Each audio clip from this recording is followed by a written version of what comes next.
அனைவருக்கும் வணக்கம். நான் உங்கள் தோழி. இன்று நம் காணும் பதிவு ஆன்மீகம். தெய்வ சக்தி நம்மிடம் இருக்கிறதா இல்லையா என்று நம்ம எப்படி தெரிந்து கொள்வது என்று பார்ப்போம் வாங்க. தெய்வ சக்தி சில பேருக்கு இயற்கையாகவே இருக்கும். யார் ரொம்ப சாமி கும்பிடுகிறார்களோ அவர்களிடம் மட்டும்தான் இருக்கும் என்று எல்லாம் இல்லை. கடவுளை கும்பிடக்கூட மாட்டார்கள், அவர்களிடம் தெய்வ சக்தி இருக்கும். நம் எப்படி நம்மிடம் தெய்வ சக்தி இருப்பது தெரிந்து கொள்ளலாம் பார்ப்போம். நமக்கு முன்கூட்டியே ஏதாவது நடப்பது போலவோ இல்லை வேற யாருக்காவது ஏதாவது நடப்பது போலவோ கனவு வரும். நல்ல செய்தியோ அல்லது கெடுதல் தடுத்து நிறுத்தக்கூடிய கனவு வரும்.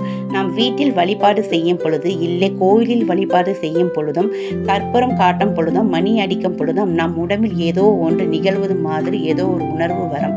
தானாகவே கண்களில் இருந்து கண்ணீர் வரும், ஒருவித சிலிர்ப்பு வரும். நாம் சாமி கும்பிடும் பொழுது நம்மளை நாம் மறந்து விடுவது போல் ஒரு உணர்வு வரும். அதே போல் ஏதாவது எதிர்மறை சக்தி உள்ள இடத்தில் அவர்களால் இருக்க முடியாது.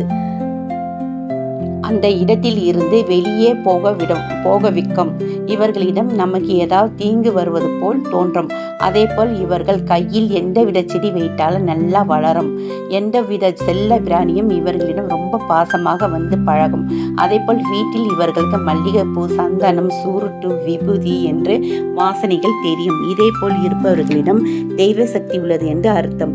இவர்களுக்கு முன்கூட்டியே நடக்கும் நல்லது கெட்டது கணிக்க முடியும். இன்று நாம் இந்த விஷயத்துக்கு போகக்கூடாது என்று முன்கூட்டியே உணர முடியும். இதே மாதிரி அறிகுறி இருப்பவர்களிடம் கண்டிப்பாக தெய்வ சக்தி இருப்பது உறுதி. நன்றி.